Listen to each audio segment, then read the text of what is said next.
예수 그리스도 안에 있는 자들은 결코 정죄함이 없습니다. 생명과 성령의 법이 죄와 사망의 법에서 우리를 해방했기 때문입니다. 오늘 하루 삶의 현장 속에서 그리스도인으로서 참된 자유와 평강을 누리시기를 주님의 이름으로 축복합니다. 이 시간 다 함께 사도신경으로 우리의 신앙을 고백합니다.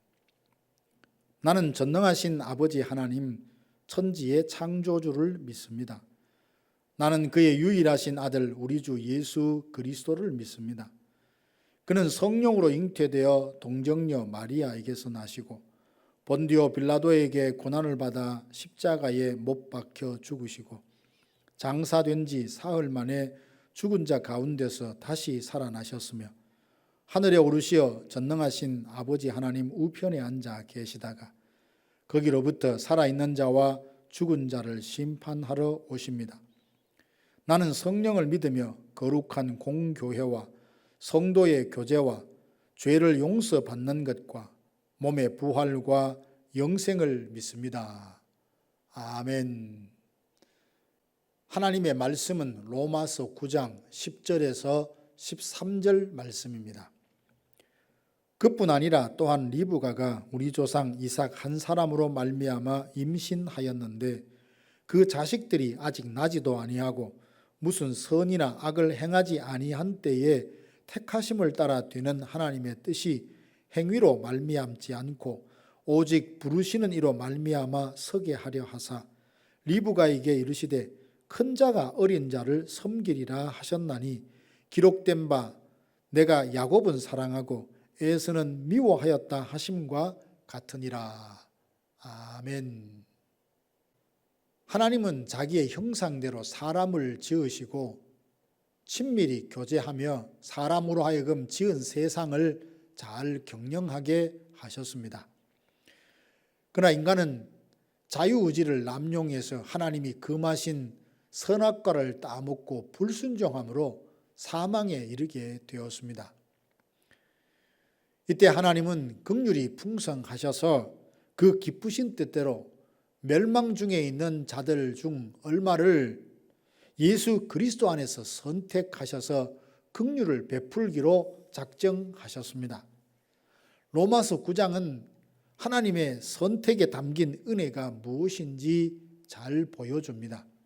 오늘은 우리를 하나님의 자녀로 선택하심에 담긴 의미를 함께 생각하며 은혜를 나누고자 합니다. 먼저 하나님께서 우리를 선택하신 것은 전적인 은혜입니다. 아브라함의 아들 이스마엘과 이삭은 선택함이 하나님의 은혜였음을 잘 보여주는 비유입니다. 아브라함은 하나님이 아들을 주겠다 약속하신 지 10년이 지나도 자식을 얻지 못하자 하갈과 동침하여 아들 이스마엘을 낳았습니다.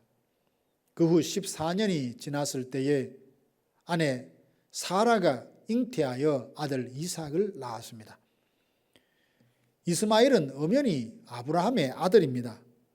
이스마엘도 이삭도 아브라함의 아들이지만 이스마엘은 육체를 따라 여종에게서 난 아들이고 이삭은 자유하는 여인에서 난 약속의 씨였습니다.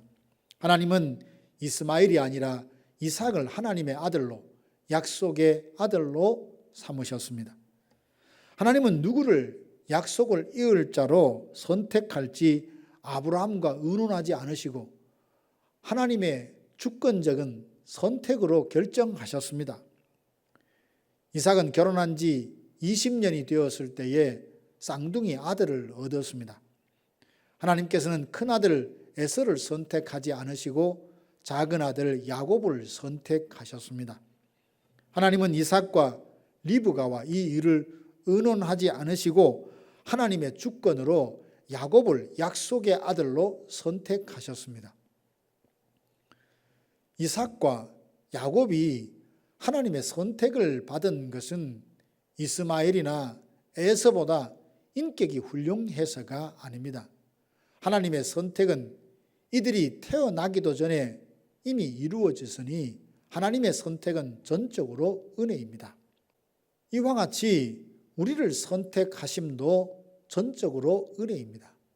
죄와 사망 가운데 영원한 하나님의 진노를 받아 마땅한 우리를 예수 그리스도의 십자가로 대속하셔서 하나님의 자녀 삼아 주셨으니 풍성한 은혜를 베푸신 하나님께 감사하며 구원의 즐거움을 누리는 모든 성도들이 되시기를 바랍니다. 하나님은 선택하신 후 자기 백성을 결코 포기하지 않으십니다. 이스라엘이 선택을 받은 후에 늘 은혜를 따라 살아가며 하나님의 말씀대로 살았던 것은 아닙니다. 이스라엘은 언약 백성으로서의 삶을 버리고 우상을 섬겨 하나님의 진노를 사서 이방인들에게 짓밟히고 수치와 고통을 당할 때가 있었습니다. 하나님은 이스라엘을 이방인의 손에 넘기며 내 백성이 아니라 하십니다. 그러나 하나님은 선택하신 자기 백성을 결코 포기하지 않으십니다. 25절 26절 보면 호세아 선지자를 통해서 말씀하시기를 다시 회복하여 구원해 주실 것이라 하시는데 내가 내 백성 아닌 자를 내 백성이라 사랑하지 아니한 자를 사랑한 자라 부르리라. 너희는 내 백성이 아니라 한 그곳에서 그들이 살아계신 하나님의 아들이라 일컬음을 받으리라 하십니다. 하나님께서 다윗과 언약을 맺으실 때에 내가 죽으면 너희 아들은 내가 내 아들로 삼겠다 말씀하시고 그가 죄를 범하면 사람의 매와 인생의 채찍으로 징계할지라도 결코 포기하지 않을 것이다. 버리지 않을 것이라 약속하셨습니다. 그 약속대로 이스라엘은 하나님을 버리고 우상을 섬기자 채찍과 매로 징계를 하셨지만 다시 회복시켜 내 백성이 아니라 한 그곳에서 내 사랑하는 백성이라 일컬음을 받게 하십니다. 우리는 구원을 받았어도 의지가 약하여서 시험에 넘어지고 하나님의 말씀대로 온전히 살지 못하는 약함이 있습니다. 그러다 보니 시험이 들었을 때, 범죄했을 때 혹시 나의 구원이 취소된 것은 아닌가 의심하는 분들이 있습니다. 하나님의 선택하심이 우리의 공로와 행위의 근거를 두고 있다면 얼마든지 우리의 구원은 취소될 수 있습니다.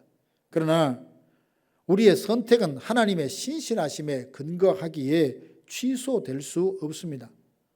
물론 구원이 취소되지 않는다 하여서 내 마음대로 살아도 된다는 뜻은 아닙니다. 하나님이 선택하시고 성령을 통해서 예수를 주라 고백하게 하시고 믿음까지 선물로 주셨으니 성령의 지혜와 능력으로 마침내 구원이 완성되도록 섭리하시고 인도하실 것을 믿습니다. 사람의 매와 인생의 채찍으로 징계하실지라도 친히 선택한 자는 결코 포기하지 않으실 줄로 믿습니다. 하나님의 선택하심은 목적이 있습니다. 하나님의 선택하심을 좀 넓은 측면에서 바라보면 악한 날의 악인도 적당하게 선택하십니다. 로마서 9장 17절 보면 바로를 선택하여 애굽의 왕으로 세우신 이는 하나님이십니다. 하나님은 바로를 애굽 왕으로 선택하여 세우시고 이루시려는 목적이 있습니다. 그것은 그를 통해 하나님의 능력이 어떠함을 보이고 하나님의 이름을 온 땅에 전하기 위함이었습니다. 우리가 예수 그리스도 안에서 하나님의 긍휼함을 입을 자로 선택을 받은 것은 목적이 있습니다. 우선은 하나님과 영적으로 교제하며 그 은혜를 누리도록 부름을 받았습니다. 그리고 우리를 통해서 온 세상이 하나님이 누구신지 알기를 원하십니다. 도공이 진흙 한 덩어리를 가지고 어떤 그릇을 빚을지는 그 도공의 선택에 달려 있습니다. 어떨 때는 귀히 쓸 것으로 만들고 어떨 때는 천히 쓸 그릇을 만듭니다.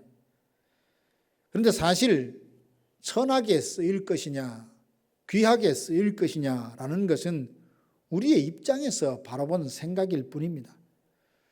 하나님께 선택을 받아 천하든 귀하든 깨끗한 그릇이 되어서 쓰임 받는 그 자체가 중요합니다.